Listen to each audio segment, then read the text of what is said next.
Hadis yang ke 1590-an.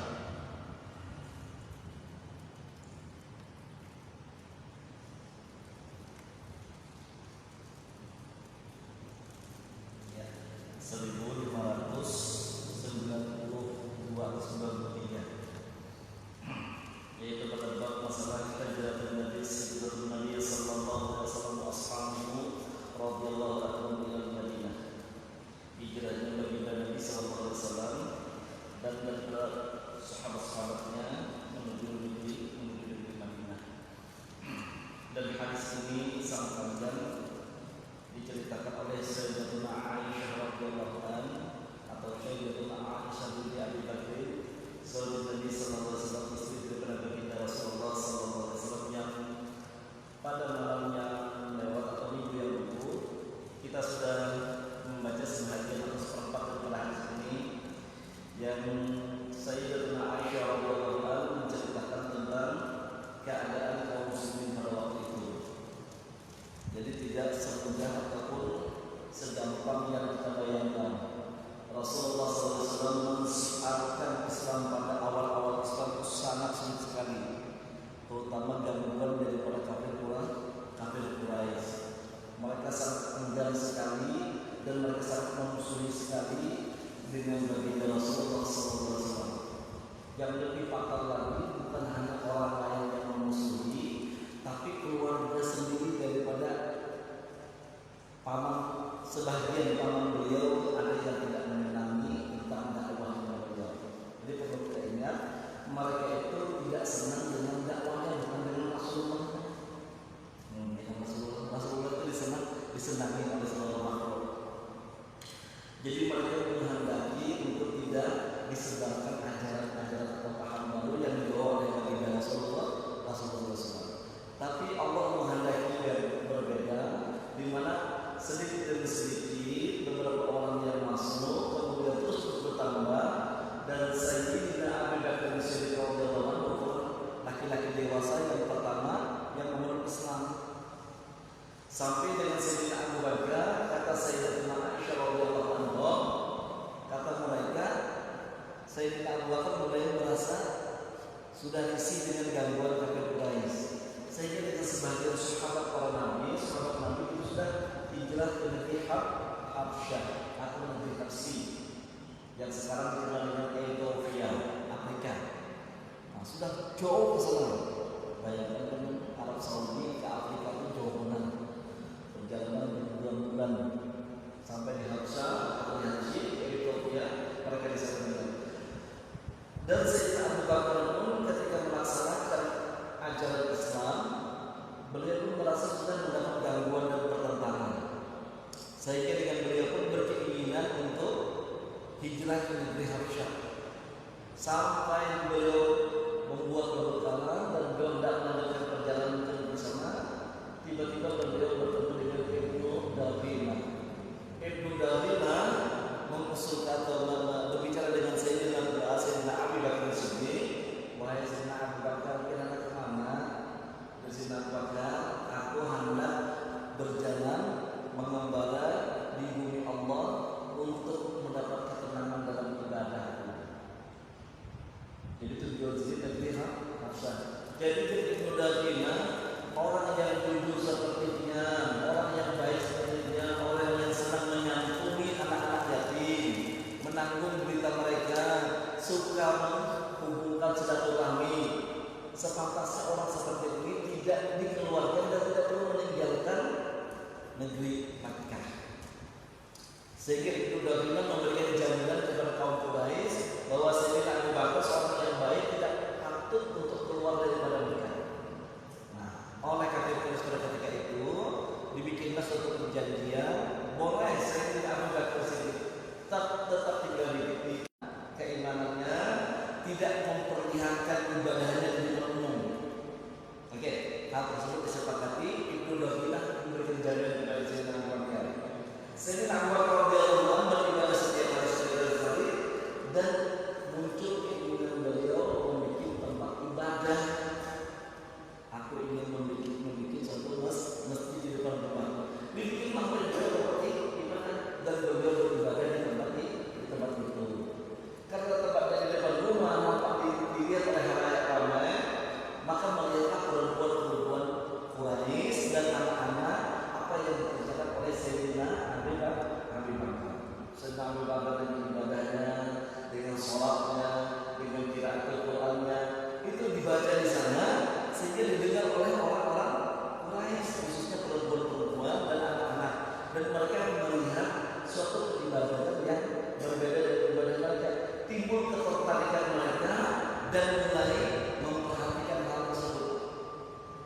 Dan ternyata hal itu diketahui oleh kaum Quraisy, sehingga dengan mereka, ini kalau dibiarkan berbahaya ini, bisa mempengaruhi.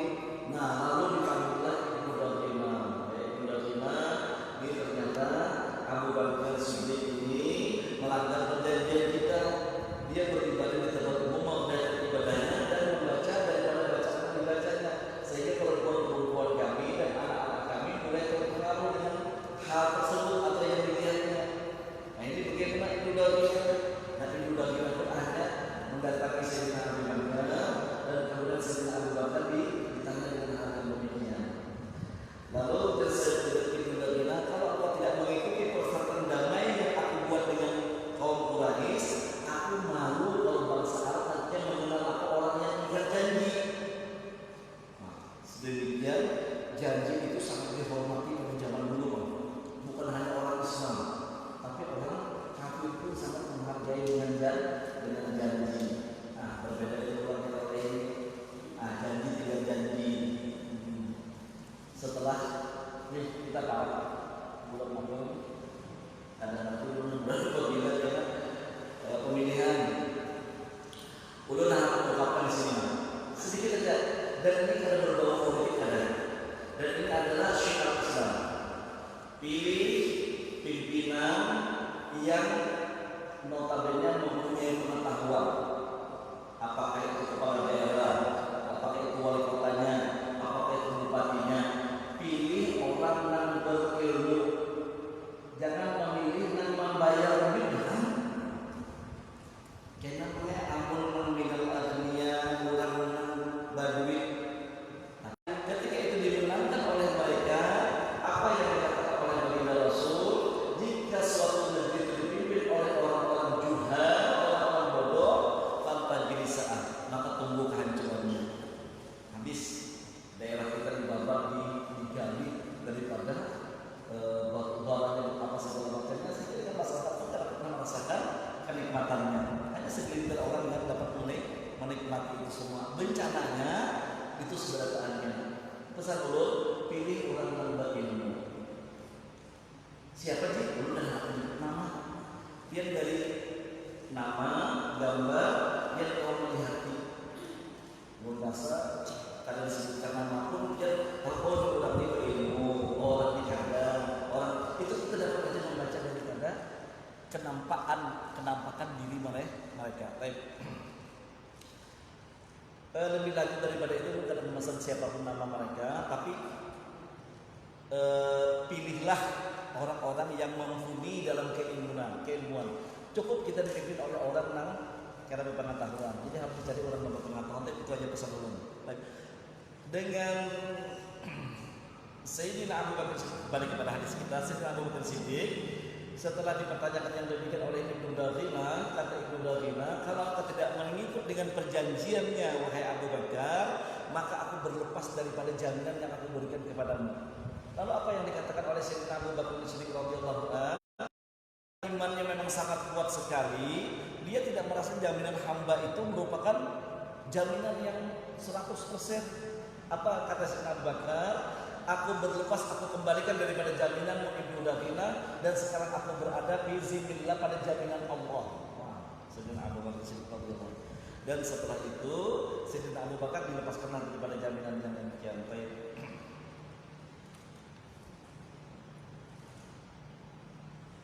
Nah, kemudian lanjutan daripada hadis yang kita baca tadi, hadis yang ini.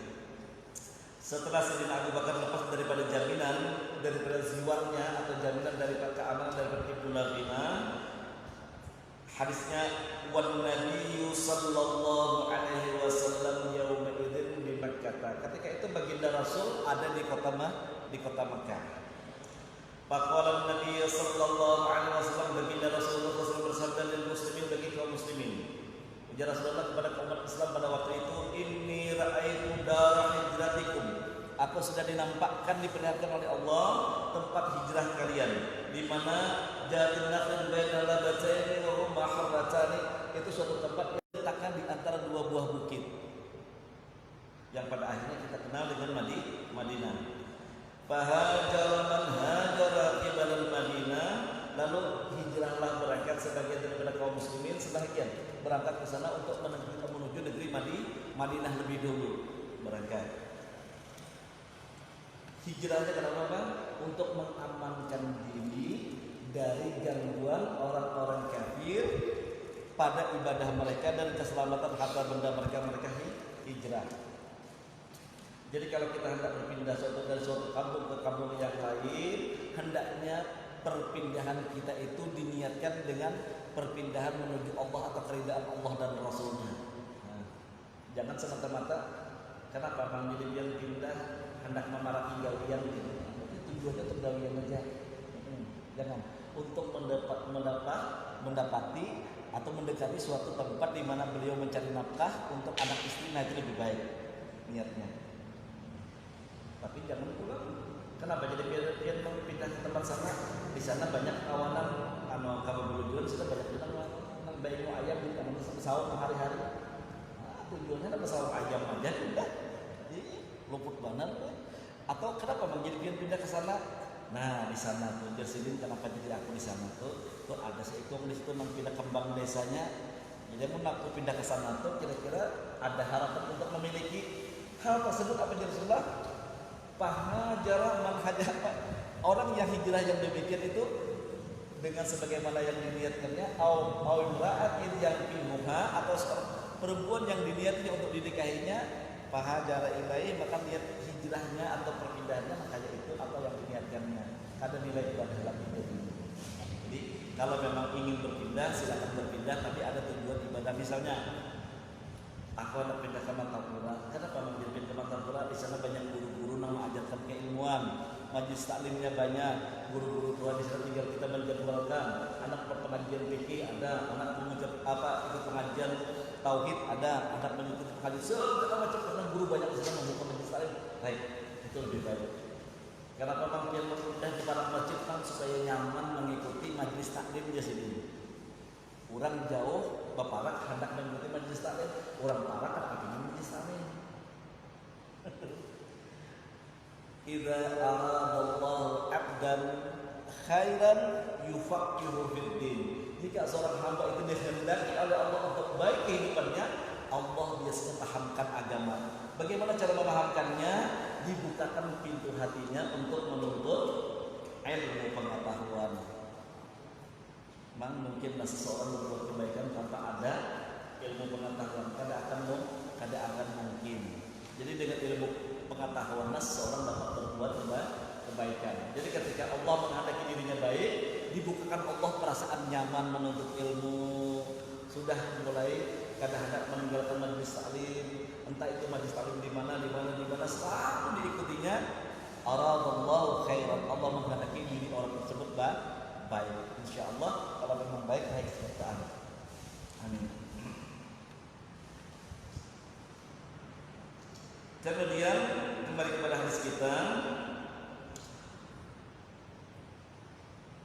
Wa raja'a amatun man kana hadara bi ardil habasyah ila Madinah. Nah, setelah ada isyarat daripada baginda Rasulullah SAW untuk sebahagian hijrah ke kota Madinah dan terdengar oleh orang-orang yang hijrah di kota Habasyah, mereka pun balik untuk pindah hijrahnya ke kota Madinah. Jadi yang sebahagian di kota Habasyah, mereka pulang kembali ke daerah yang namanya sekarang Arab Saudi dan mereka hijrahnya ke Madinah. Wa tajawwara Abu Bakar kibar Madinah. Kemudian melihat hal yang demikian dan untuk mencapai suatu ketenangan dalam beribadah kepada Rabb-Nya, kepada Allah Subhanahu wa taala, Sayyidina Abu Bakar sedikit bersiap-siap hendak hijrah dia sendiri. Hendak berpindah ke kota Madinah. Faqala lahu Rasulullah sallallahu alaihi wasallam ala rislik. Ketika itu mendengar Sayyidina Rasulullah sallallahu alaihi wasallam datang Sayyidina Abu Bakar, "Wahai Abu Bakar, kita hendak hijrah juga kah?" "Nggih pun ya Rasulullah."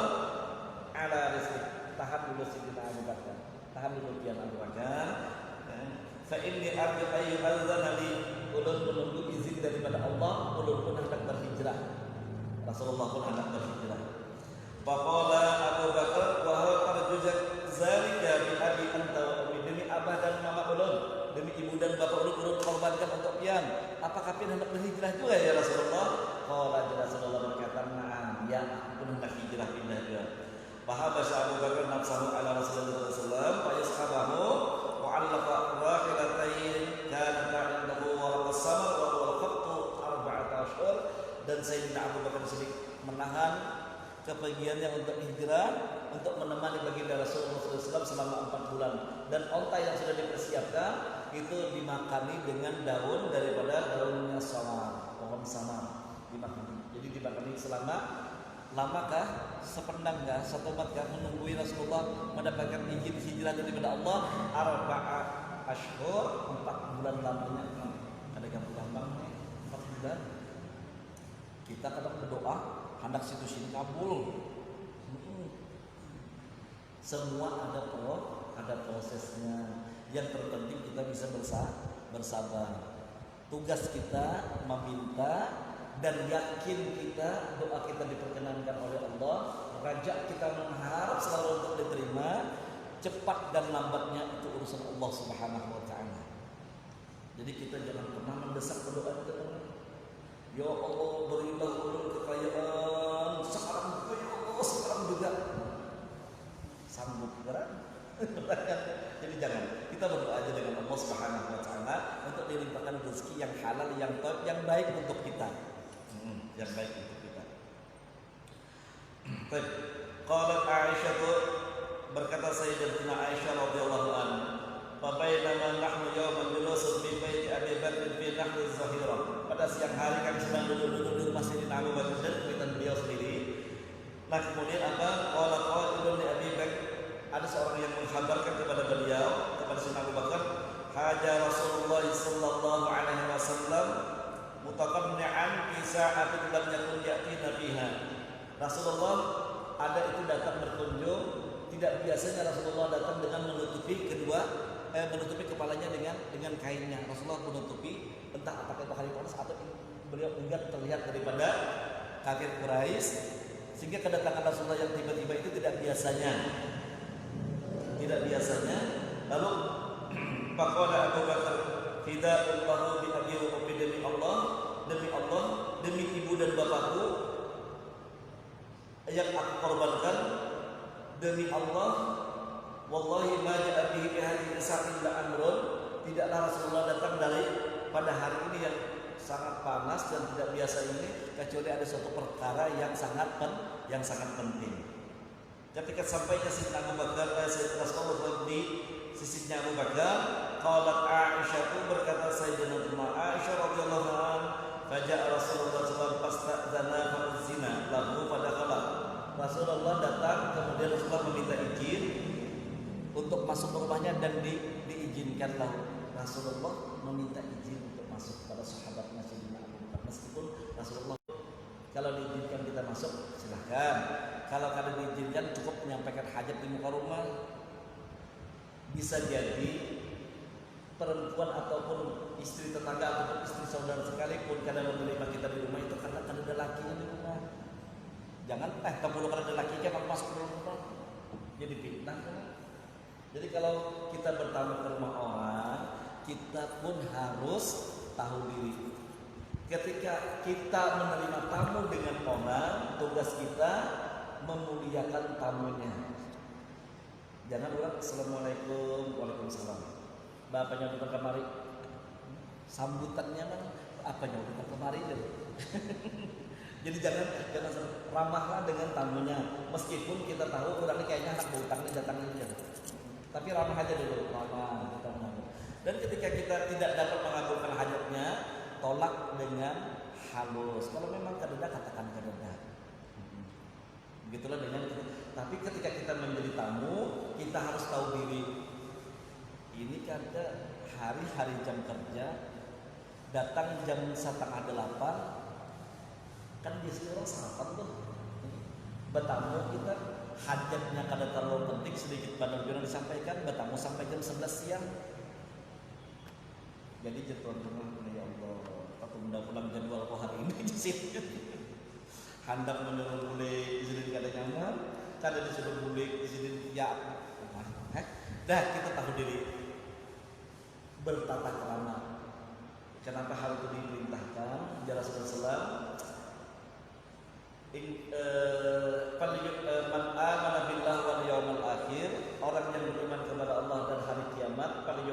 dhaifah, hendaknya dia memuliakan tamunya. Jadi hendaknya kita pun memuliakan tamu. Baginda Rasulullah SAW datang ke Sayyidina Abu Bakar, ke rumah Sayyidina Abu Bakar, ke rumah Sayyidina Abu Bakar radhiyallahu an, dan beliau minta izin untuk masuk, kemudian diizinkan untuk masuk. Setelah masuk ke dalam rumahnya, faqala Nabi sallallahu alaihi wasallam, Sayyidina Baginda Rasulullah SAW bersabda, li Abi Bakar, kepada Sayyidina Abu Bakar, akhrij man indaka. Ya sudah, Abu Bakar, ajak keluar orang-orang yang ada di rumahmu. Ya sudah, kita keluar semuanya.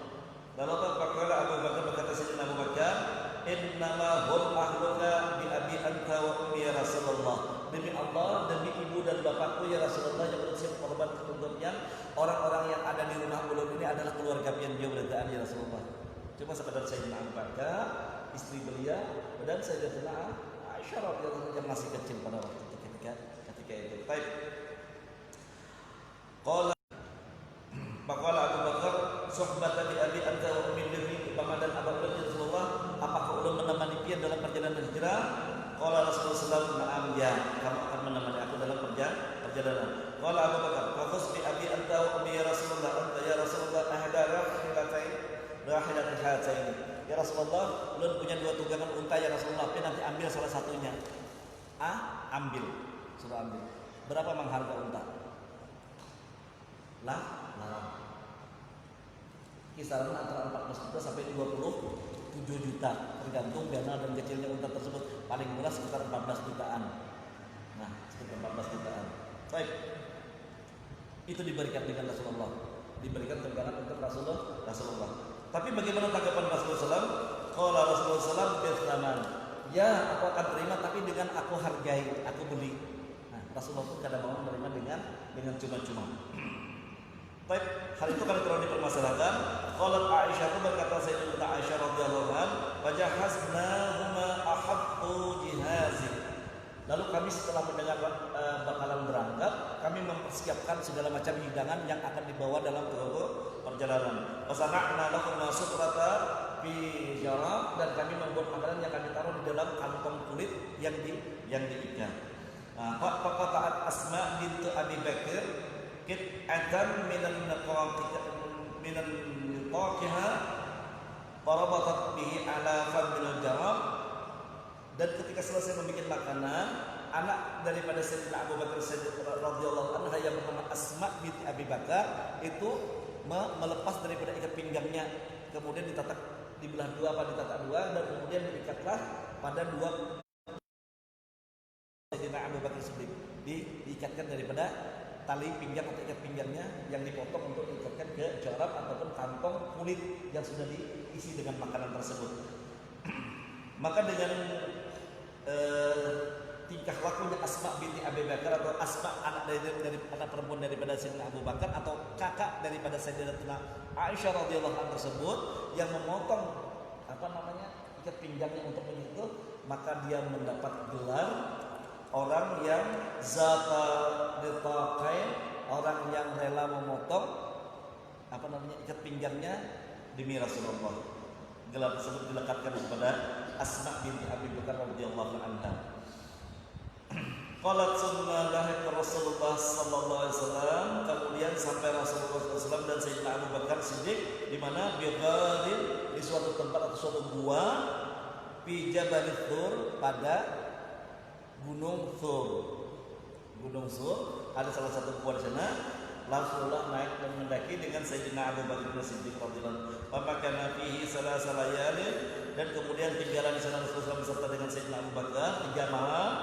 Yabitu indahuma Abdullah ibn Ubay ibn Abi Bakar, dan anak laki-laki daripada Sayyidina Abu Bakar Siddiq yang bernama Abdullah itu pun menyertainya pada malam hari.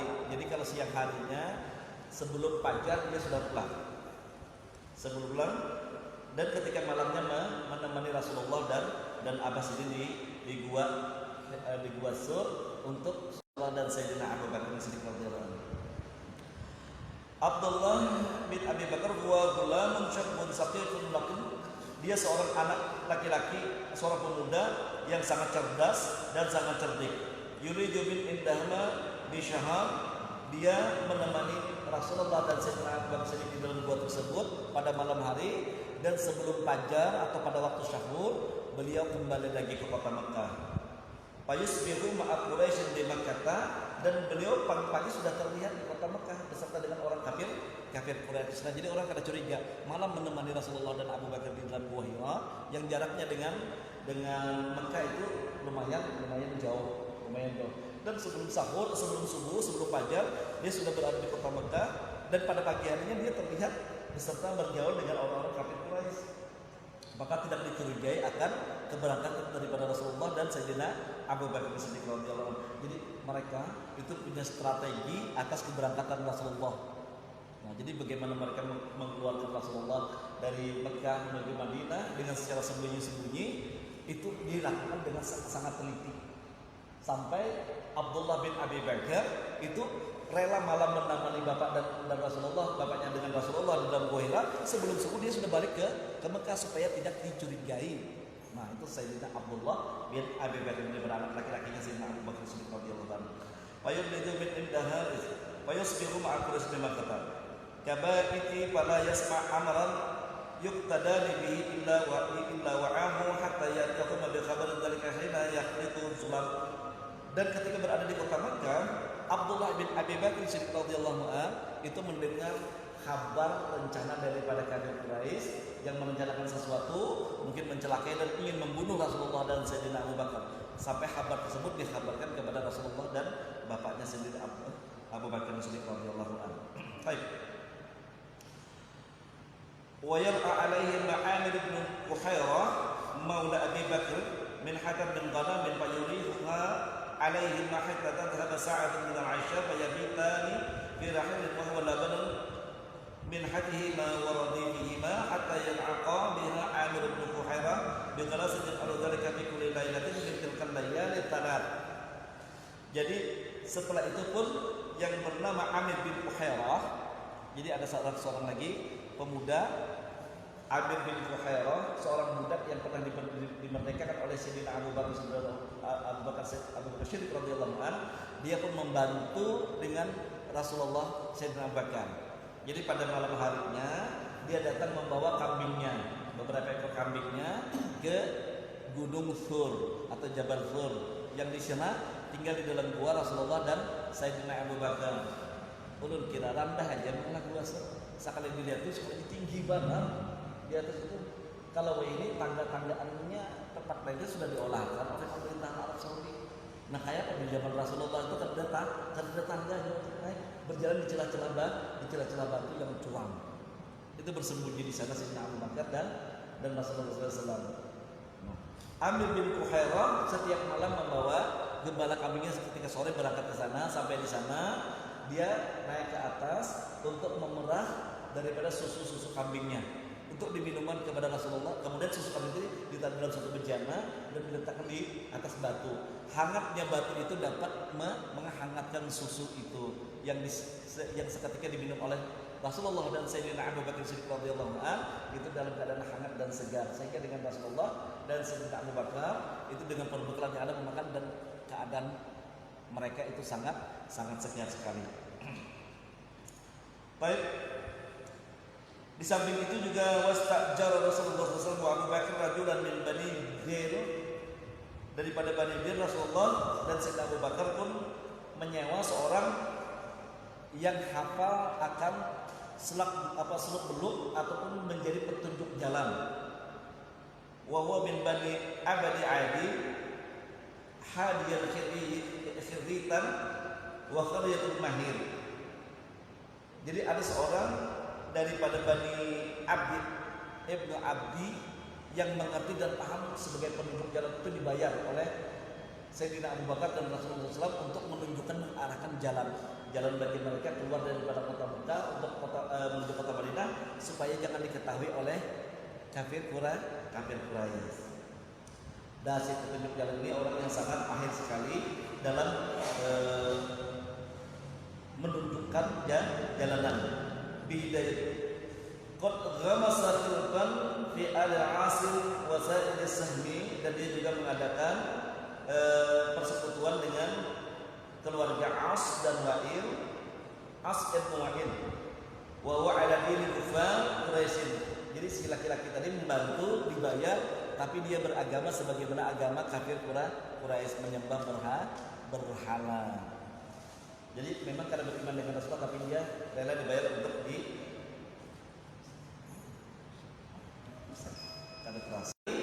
dan menyerahkan akan 2 ekor unta Sayyidina Abu Bakar tadi kepada laki-laki tersebut untuk dibawa nanti malam, dibawa ke Gua Sur untuk perjalanan Rasulullah SAW. Rahilatan untuk perjalanan keduanya, wa'adaha Gua Sur ba'da salasan ayyam, dan akan diserahkan kuda tersebut dibawa 3 hari setelah beliau keluar daripada kota Mekah di Gua Sur. Kemudian oleh pemuda tersebut yang terpercaya tersebut, walaupun orangnya masih kafir Quraisy, dibawalah 2 ekor unta tersebut sebagai tunggangan Rasulullah SAW setelah 3 hari 3 malam Rasulullah berada di Gua Hira. Wa talaqa ma'ahu Amir bin Fuhairah wa Dalil, dan berangkatlah mereka Rasulullah dan Sayyidina Abu Bakar dengan Amir bin Fuhairah. Kemudian fa'akhadha bihi tariq as-sawahil, dan mereka menempuh jalan atau mengambil jalan di pinggir laut atau di pesisir pantai. Nah, kemudian qala Suraqah ibnu Duqtum, jadi ada seorang kafir lain yang bernama Suraqah bin Duqtum. Ja'ana Rasul kufar Quraisy, ada ujar Waraqah, utusan kafir Quraisy itu datang kepada kami. Nah, apa yang dijadikan? Yaj'aluna fi Rasulullah, mereka menjanjikan sesuatu untuk Rasulullah SAW dan Sayyidina Abu Bakar. Apa yang dijanjikan? Dia akan suatu imbalan. Apa imbalannya itu? Kalau dia itu hadiah di sini unta. Nah, ada hadiah itu unta. Kullu wahidin minhuma liman qatalahu aw asarrahu. Jadi orang yang dapat menangkap Rasulullah dan Sayyidina Abu Bakar masing-masing itu diganjar dengan 1 diah. Diah itu bisa 100 ekor unta. Jadi kalau 2 ekor disediakan hadiah, dapat menangkap Sayyidina Abu Bakar dan Rasulullah, itu berarti 2 diah, masing-masing itu 1 diah, 100 ekor unta. Berapa mang duit kita ya Bang? Kalau kita ambil dahulu rial itu harganya 3.500. Harga unta paling kecil itu 4.000 rial. 4.000 rial dikali duit kita 3.500, berarti 14 juta. Saya untung yang harus. Kalau yang sedang, yang dana, apalagi yang besar, itu 27 juta atau sekitar 8.000 rialan lebih. Tapi kita ambil yang paling murah aja 14 jutaan atau dengan 4.000 rial. Kan itu haji lagi 14 juta. Sama aja lawan sapi, tapi sekarang rial ulun cek terakhir itu kada kurang daripada 3.939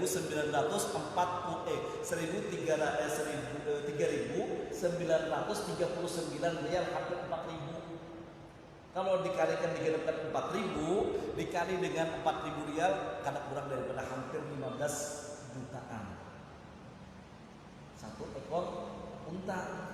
1 diah itu adalah 100 unta, maka kalikan 14 atau 15 juta kali 100, berarti mendapat nilai 1,5 miliar atau 1 miliar 500 juta. Berarti itu hadiah untuk mendapatkan 1 orang Rasulullah dan 1 orang Sayyidina Abu Bakar pun didapatkan dengan 1,5 miliar. Bahari mungkin gak benar sudah hadiah. Berarti kalau pemerintahan kita tuh kalau ada buron-buronan harusnya menetapkan dengan harga yang tinggi juga tuh. Siapa mendapati buronan korupsi ini dihadiahkan, sekarang kayak itu seharusnya. Mau kada dihadiahi, masyarakat itu aja. Itu rangsangan jar bahasa kita bantu sayembaranya. Nah, karena dihadiahi suatu dia dengan nilai yang sangat fantastis sekali atau sangat besar sekali, karena kurang daripada gambar uang kita 1,4 miliar atau 1,5 miliar untuk mendapatkan menangkap Rasulullah atau Sayyidina Abu Bakar atau qatalahu atau membunuhnya. Diberikan hadiah yang sangat besar. Babailama ana jalisun fi majlisin majalisil qaumi, mana ketika kami sedang duduk dengan kaum kami. Nah, Bani Mudlij, ada Bani Mudlij, aqbala rajulun, tiba-tiba menemui kami atau menghadap kepada kami seorang laki-laki minhum hatta qama alaina wa nahnu julusun. Ketika kami duduk, ada seorang laki-laki datang kepada kami, faqala ya Suraqah, wahai Suraqah, inni qad ra'aitu anifan aswadatan bisahil. Kemarin kami melihat ada satu rombongan yang lewat di pesisir pantai. Kami menduga itu adalah rombongannya Rasulullah, Abu Bakar dan para sahabatnya yang lain. Nah, Araha Muhammad dan ashabahu, kami menyangkakan dan kami melihat itu adalah Rasulullah Muhammad SAW beserta dengan para sahabatnya.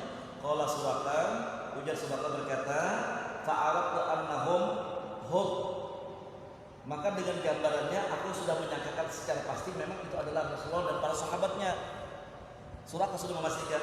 Lalu faqultu lahum, dan aku katakan kepada orang yang berkata tadi, innahum laisu bihim. Itu yang kamu lihat itu bukan Rasulullah dan sahabatnya, itu rombongan yang lain, melainkan rombongan misalnya juga walakin nakaraita fulan wa fulan. Jika melihat itu rombongan si ini dan si ini, itu bukan Rasulullah dan sahabatnya. Jadi didustakan oleh Suraka. Entalaqu bi a'yunina summa labistu fi majlis sa'atan.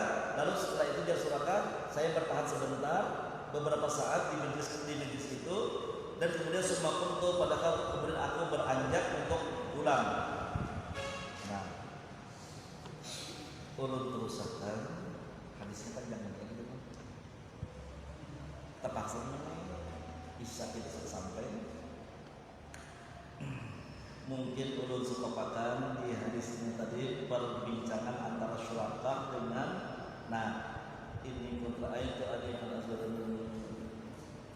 pabaina anaknya, pabaina anak jalisun fi majlisin, kita itu terus stopnya cerita baru lagi itu tentang masalah Waraqah yang ada seorang yang ingin berhadap menyatakan melihat rombongan Rasulullah SAW itu Rasulullah SAW. Karena hadis panjang mungkin sekali pertemuan lagi kita dapat menghabiskan tentang masalah hadis hijrah ini. Manfaat yang kita dengar daripada hadis ini nantinya adalah bahwa perjuangan Rasulullah itu tidak semudah yang kita bayangkan. Dalam artian ketika risalah yang dibawa oleh baginda Rasulullah SAW sangat sulit dan mendapat pertentangan dulunya oleh kafir Quraisy, hendaknya kita sekarang ini pun memperhatikan dan menghargai seluruh risalah baginda Rasulullah SAW. Apa yang diperjuangkan Rasulullah SAW bukan hanya kepentingan untuk diri beliau sendiri, tapi untuk kepentingan umat supaya jangan tersesatkan. Ketika risalah itu sampai ke kita, hendaknya kita pun lebih memperhatikan. Tapi dengan kita hidup di dunia, tapi pun kita tidak melupakan perkara akhirat, yang dimana perkara akhirat itu Rasulullah sangat membimbing kita.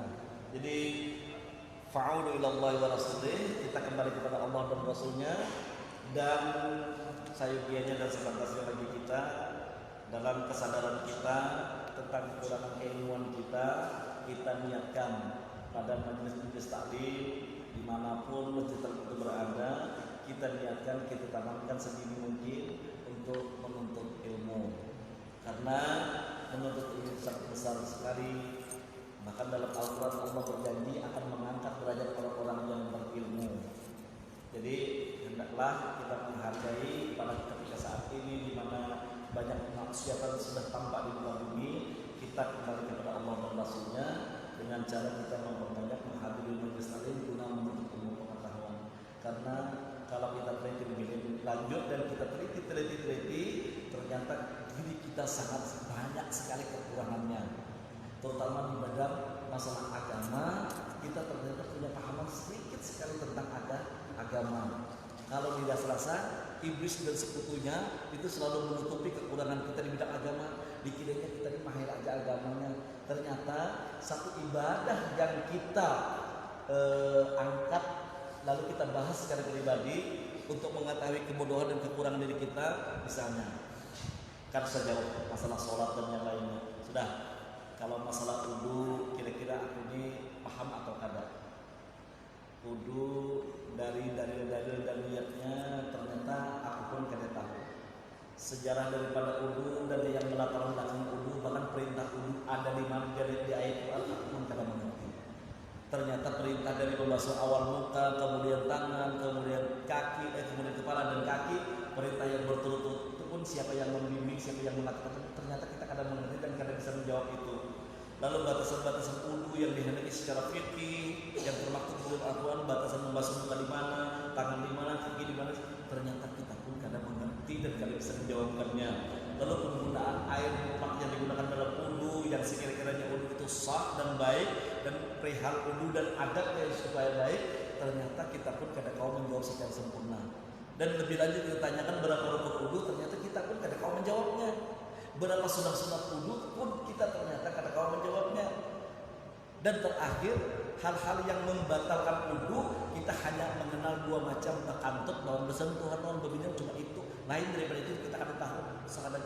Sehingga dengan kita kadang-kadang guru bertakut kan guru berinya tercapai tai cacak itu guru batal wudu kita aja.